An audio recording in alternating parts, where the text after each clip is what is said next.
That'd be great. Our weather's going to do something kind of nice. Let's take our temperatures down a little bit by tomorrow morning, but not just yet. Okay, let's talk about Houston because, of course, we were just talking about that a little bit more. That's where all of this rain activity is headed right now. Listen, for the second part of our day, our radar is for the most part going to be quiet, but I do want to say that just below Bexar County, we do have that front pushing through. For us, we'll see these breezy, or feel rather, these breezy winds, and down towards a few areas to our southern portions of the county, we're going to see a little bit of rain activity, but I'll get to that in a moment. First, our dew point is 70, so that's going to continue to drop as well as these northerly winds continue to shift into our region. Pretty strong, gusts up to about 20 miles per hour.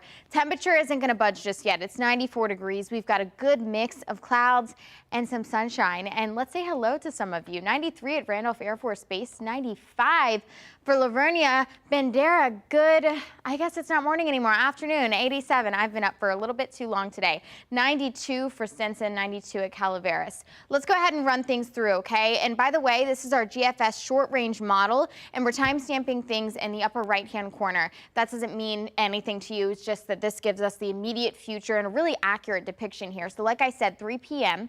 if you're headed anywhere towards Pleasanton, Floresville, George West, Beeville, that's where we're going to see just some scattered showers, no intense activity. I mean, you'll get a shower or two, and really for San Antonio, I do anticipate we stay very dry unless you're really headed down south. Now, temperatures do climb into those mid-90s before we start to get the effects of these northerly winds. 50s and 60s are where those dew points are going to be, and so that just means it's not going to be very humid tomorrow morning. In fact, this cold front's weak, but it's going to feel good tomorrow in the 60s.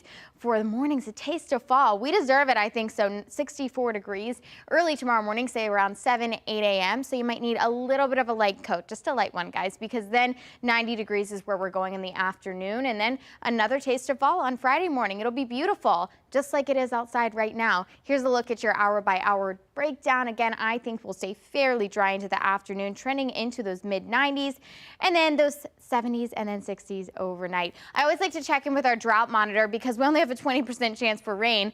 Not going to put a dent in this, but we're not too bad. Dry moderate category, that's pretty good.